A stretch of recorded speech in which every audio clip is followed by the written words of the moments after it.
Sindh United party पारा धारियन के सुञाणप card जारी करण खिलाफ कराची प्रेस क्लब आॾो एहतजाजी मुज़ाहिरो करे अलामती बुख हड़ताल कई वई। अख़बारुनि जो चवणु हुयो त 30 लख बंगालियुनि बर्मिन बिहारनि के क़ौमी सुञाणप कार्ड जारी करण धरती धड़नि जे हक़नि ते धाड़ो आहे।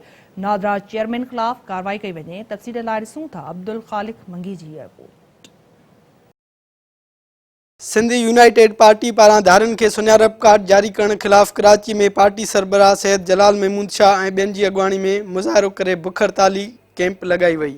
धारनि खे सुञाणप कार्ड जारी करण खिलाफ प्रेस क्लब आॾो एहतजाज में ज़ैन शाह, आसिफ बालादी ऐं ॿियनि शिरकत कई। उन मौक़े ते अॻुवाणनि सिंध टीवी न्यूज़ सां ॻाल्हाईंदे चयो त असीं सम्झूं था त इहो क़ाबिल मज़मत अमल आहे ऐं को बि आइन को बि कानून मुल्क जो इन्हनि खे इहो हक़ु नथो ॾिए त ग़ैर मुल्कनि खे शनाख़्ती कार्ड ठाहे ॾियनि या उन्हनि खे शहरनि जो हक़ु ॾियनि। क़तई तौर ते नादरा खे इहो कोन्हे ऐं इहो आउं सम्झंदो रुॻो नादरा जो न आहे, पर गॾोगॾु ॿिनि हुकूमतुनि वफ़ाक़ी हुकूमत ऐं सूबाई हुकूमत जो हिते बि दॿा ऐं उन्हनि जी बि ज़िमेदारी आहे त उन्हनि खां पंहिंजी पाण खे दूरि कनि। अहम शइ हीअ आहे त सिंध जी जेका आबादी जो तवाज़ुन आहे, जीअं आबादी जो तवाज़ुन बिगड़ंदो सिंध जा मुआशी मसइला, सिंध जा सियासी मसइला, सिंध जे अंदरि अमन अमान जो मसइलो, इहे सभु जेके आहिनि से उन सां गॾियल आहिनि। नादरा जे तरफ़ां इलीगल अनकॉन्स्टिट्यूशनल एक्ट थिए पियो, इनखे न फ़क़ति के फेडरल गवर्नमेंट पई सपोर्ट करे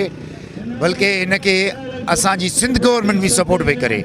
त हीअ असांजी शनाख़त ख़तमु कई पई वञे, यानी असीं जेके अमन पसंद शहरी आहियूं उन्हनि खे दहशतगर्दी जी अलामत बणाए पियो वञे। सेंटरनि जा दौरा करे तो मोबाइल टीमूं उन्हनि इलाइक़नि में, बंगालियुनि जे इलाइक़े में, बिहारी इलाइक़नि में, बर्मिन इलाइक़े में मोकिले थो ऐं उन्हनि शनाख़त जॾहिं त धरतीअ जा वारस असल वारस कराचीअ जा ॿाराड़ीअ जा इलाइक़ा, मुएदान, कंड जंग, खार ऐं मलीर जा इलाइक़ा, हिन पासे तव्हां वञो समुंड जे अंदरि ॿेट में जेके सिंधी हज़ारनि सालनि खां जेके न धरतीअ जा जेके मोरड़े जा वारस आहिनि उन्हनि वटि शनाख़त कार्ड कोन्हे। असांजूं सभु पार्टियूं जेके आहिनि मुतफ़िक़ आहिनि ऐं इंशाअल्लाह सभई गॾिजी कमु कंदासीं, छो जो इहो असांजे पंहिंजी सर्वाइवल जो मसइलो आहे।